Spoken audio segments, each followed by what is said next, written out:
લોકસભાની ચૂંટણીમાં એક બાદ એક બેફામ નિવેદન આવી રહ્યા છે ત્યારે બાપુઓ અને પટેલો સરખા હરખપદુડા છે આ પ્રકારનું વિવાદાસ્પદ નિવેદન પણ સામે આવ્યું છે। ક્ષત્રિય આગેવાન ગીતાબા છે આપણી સાથે, એમની સાથે જ વાત કરીએ। ગીતાબા, એક બાદ એક રાજપૂતો ઉપર રાજનીતિ શરૂ થઈ છે।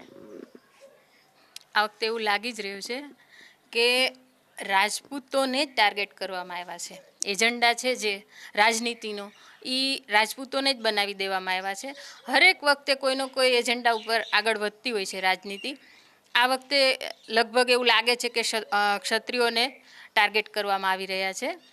તો જે પહેલાં રૂપાલા બોલ્યા, પછી આપણે રાહુલ ગાંધી બોલ્યા, પછી પરેશ ધાનાણીનું અત્યારે નિવેદન આવ્યું, તો દરેક રાજકીય નેતાઓને મારે એટલું જ કહેવાનું કે તમે છે ને અમારા ઉપર, રાજપૂતો ઉપર, ક્ષત્રિયો ઉપર, અમારા સમાજ ઉપર રાજકીય રોટલા શેકવાનું બંધ કરો, નહીંતર હજી તો અમે તલવારો મ્યાનમાં જ રાખી છે, પણ અમારી જે તલવાર અત્યારની જે આ સમયની જે તલવાર છે એ અમારી વોટ બેંક છે, મતદાન છે।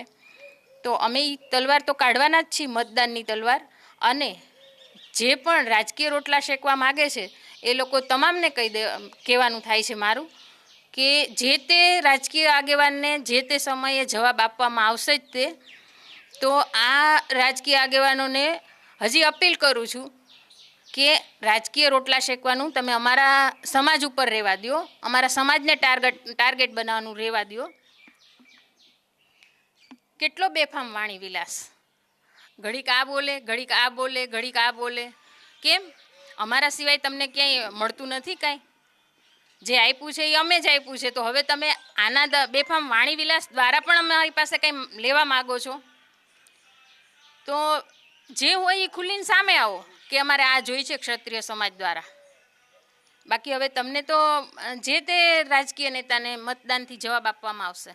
જરૂર, એટલે હવે શસ્ત્ર એ જ મતદાન, અને મતદાન સમયે જ પોતાના વોટ દ્વારા ક્ષત્રિય સમાજ છે જ્યાં બેફામ વાણી વિલાસો કરે છે તેવી રાજનીતિ કરનારાઓ, રાજનેતાઓને ક્ષત્રિય સમાજ મતદાન કરીને આ જ પ્રકારનો જવાબ આપશે તેવું ગીતાબાએ કહ્યું છે।